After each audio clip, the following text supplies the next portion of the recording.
Hello and welcome to A1 nursing academy YouTube channel.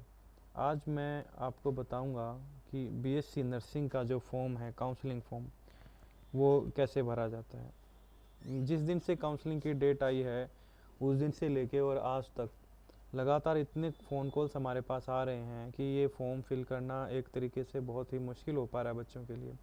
छोटे बच्चों के लिए ज़्यादा दिक्कत है क्योंकि उसमें क्या रहता है आपका कि कभी फॉर्म फिल किया नहीं होता उन्होंने, तो दिक्कत ज़्यादा आती है। चलिए मैं आपको स्टेप बाय स्टेप सारी चीज़ें बताऊंगा। जिन बच्चों ने फॉर्म भरा भी हुआ है ना, उन्होंने भी काफ़ी मिस्टेक्स की होंगी और वो लोग भी एडिट कर सकते हैं अपना फॉर्म 24 से 28 के बीच में। तो ये जो वीडियो है सबके लिए इम्पोर्टेंट है, एंड तक देखना कि सही तरीका क्या है फॉर्म फिल करने का। तो चलिए शुरू करते हैं। तो सबसे पहले आप देख पा रहे होंगे, देखो स्क्रीन पे ये गूगल का मैंने खोल लिया है। अब इसमें जाके हमें क्या टाइप करना है, DMER की वेबसाइट ओपन करनी है अपने, और इसको ओपन कीजिए। जैसे ही आप इसको ओपन करेंगे तो आप इसमें क्या पाएंगे, सबसे नीचे जैसे आएंगे तीसरे नंबर पे आप देखिए नोटिस बोर्ड के अंदर, इसको आप क्लिक करो और जैसे ही क्लिक करोगे नीचे आ जाइए, ये देखिए DMER ऑनलाइन काउंसलिंग .co.in की वेबसाइट। इस पर जैसे ही क्लिक करेंगे ये दो ऑप्शन आ जाएंगे। अगर आपने रजिस्ट्रेशन नहीं किया है तो सबसे पहले आप न्यू कैंडिडेट के ऊपर जाइए। और कुछ बच्चों को लगता है कि हमने पेपर दिया तो हम ओल्ड हैं, लेकिन ऐसा नहीं है। वो काउंसलिंग के लिए तो आप नए ही हो, पेपर के लिए आप ओल्ड रहे होगे, लेकिन काउंसलिंग के लिए आप न्यू कैंडिडेट हो। तो आप क्या करोगे, न्यू कैंडिडेट पे देखो ऐसे क्लिक करेंगे। जैसे ही क्लिक करेंगे yes I understand all instruction पे क्लिक करो, प्रोसीड पे करो। प्रोसीड करते ही इसने बता दिया जनरल कैटेगरी की 35 परसेंटाइल होना चाहिए अगर आपको ये फॉर्म फिल करना है तो। ठीक है, जनरल और PH के लिए 35% होना चाहिए, SC के लिए 30 और BC के लिए 30, ये रहने वाला है आपका क्राइटेरिया। तो यहाँ पे जाके आपका जो CET का रोल नंबर वो फिल करना है और चेक डिटेल पे क्लिक करना है।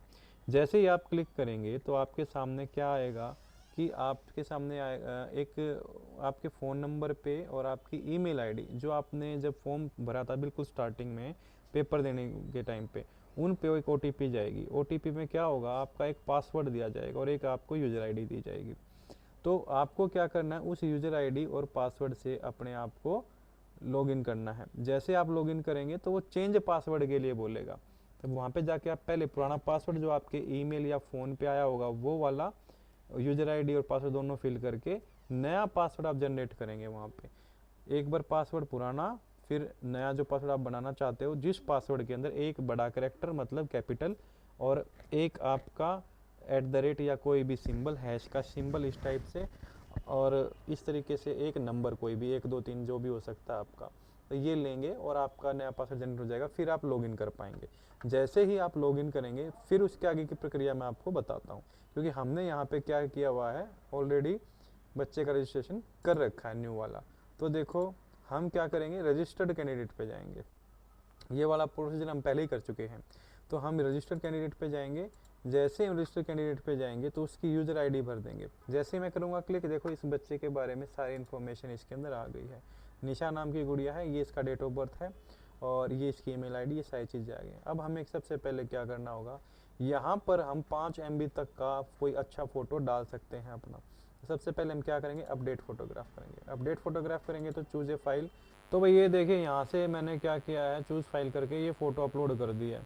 जो फ़ोटो का साइज़ है वो आप मिनिमम रखिए, लगभग 1 या 2 MB से ऊपर का ना रखिएगा, कोशिश कीजिए कम से कम रखना चाहिए साइज़ आपको।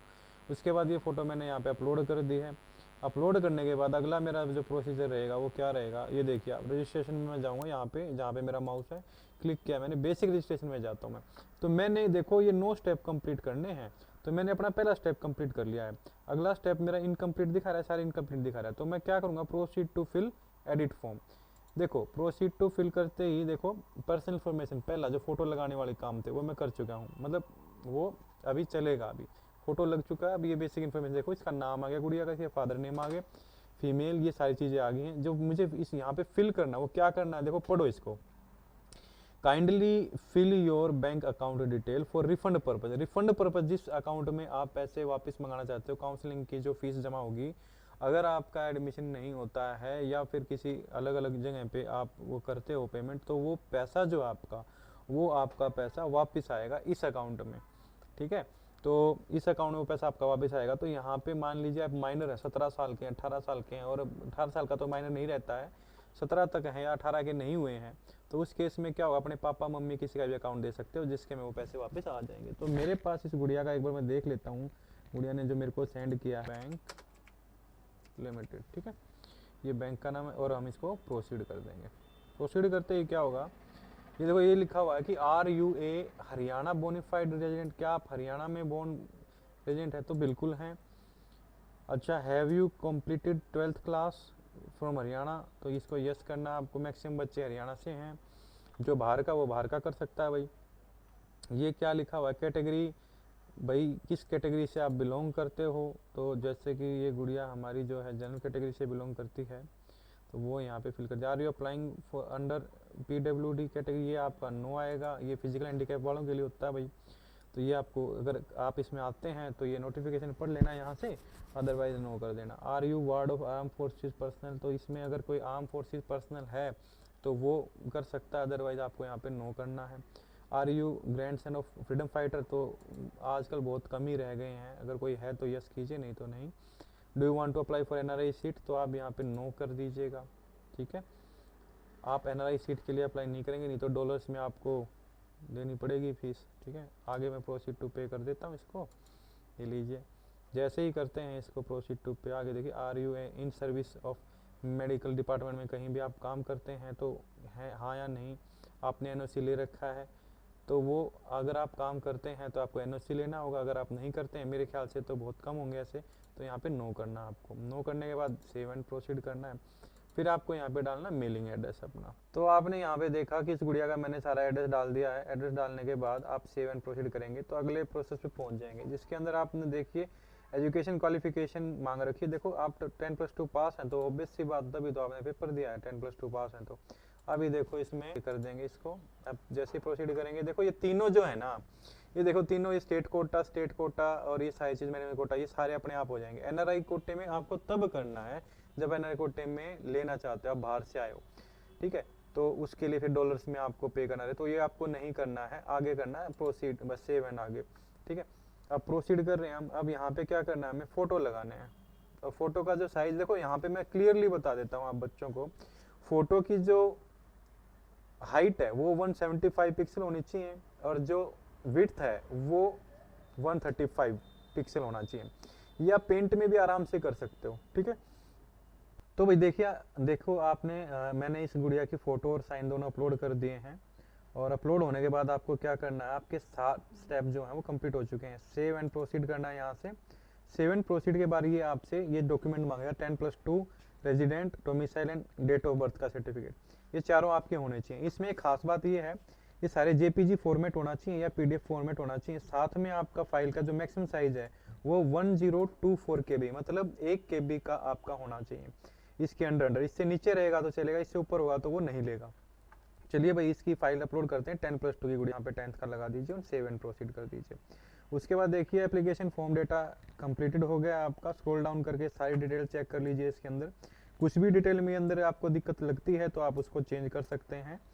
और यहाँ पे आई सोलेमनी एफर्म करके और ये डिक्लेयर कर दीजिए, सेव एंड प्रोसीड कर दीजिए इस चीज़ को। और अब आगे आप पेमेंट का ऑप्शन रह जाता है इसमें, ठीक है। ये प्रिंटेबल हो जाएगा, यहाँ से open printable view, proceed to payment, दोनों के दोनों आप कर सकते हैं। तो अब हम करेंगे इसका प्रोसीड टू पेमेंट। यहाँ पे जाके देख लीजिएगा, ये देखो नेट बैंकिंग का है, और ये डेबिट कार्ड से भी कर सकते हैं, क्रेडिट कार्ड से भी कर सकते हैं, और नेट बैंकिंग से भी कर सकते हैं। भाई अब इसमें कुछ भी नहीं है वीडियो में, अब बस इतना है कि पे नाउ करेंगे और आपका जो भी डिटेल होगी बैंक की वो कट जाएगी। उसके बाद आपका रजिस्ट्रेशन हो जाएगा सक्सेसफुल सबमिट, बस इतनी सी थी। तो इसमें आपको काफ़ी सारी सावधानियां बरतने की ज़रूरत है, जो मैंने आपको बताई हैं उन सब चीज़ों का आप फॉलो जरूर करना। आप NOC जो NRI वाला जो कोटा था वो नहीं करेंगे, और बाकी जो 3 है वो ऑलरेडी अपने आप उठा लेगा। आपके जो स्टेट कोटा की हैं बाकी चीज़ें, आपको बिल्कुल भी डरने की ज़रूरत नहीं है। साथ में आपके हरियाणा रेजिडेंट और रेजिडेंट सर्टिफिकेट दोनों एक ही चीज़ हैं वो। और तीसरी बात आपकी डेट ऑफ बर्थ वाले में आपके पास अगर DOB का सर्टिफिकेट, बहुत अच्छी बात है। बर्थ सर्टिफिकेट अगर नहीं है तो वहाँ पे आप 10th का लगा लीजिए, उसमें आपको दिक्कत नहीं आएगी। उसके बाद देखिए अभी प्रेफरेंसेस की बात है, राउंड 1 वगैरह, इन सब में क्या हो रहा है कि अभी तक ऐसा कुछ इन्होंने प्रेफरेंस फिलिंग का भी ऑप्शन नहीं दिया है, तो ये बाद में आएगा, ठीक है। तो बेसिक रजिस्ट्रेशन आपका कंप्लीट हो चुका है। अब पेमेंट बाकी, पेमेंट आप कर लेंगे, मैंने आपको जैसा कि बताया यहाँ पे क्लिक करके ले सकते हैं। तो आज की वीडियो में इतना ही था। और बहुत ज़्यादा क्वेरीज आ रही थी। आशा करता हूँ कि अब आप आराम से ये फॉर्म फिल कर पाएंगे। अगर किसी से गलती भी हुई है तो वो 24 से 28 के बीच में इसको एडिट भी कर सकता है। चलिए, इसी के साथ मैं आप सब लोगों का धन्यवाद देता हूँ यहाँ तक वीडियो देखने के लिए। हमारे चैनल को लाइक करें, सब्सक्राइब करें और शेयर कीजिए। चलिए जी, thank you, thanks a lot.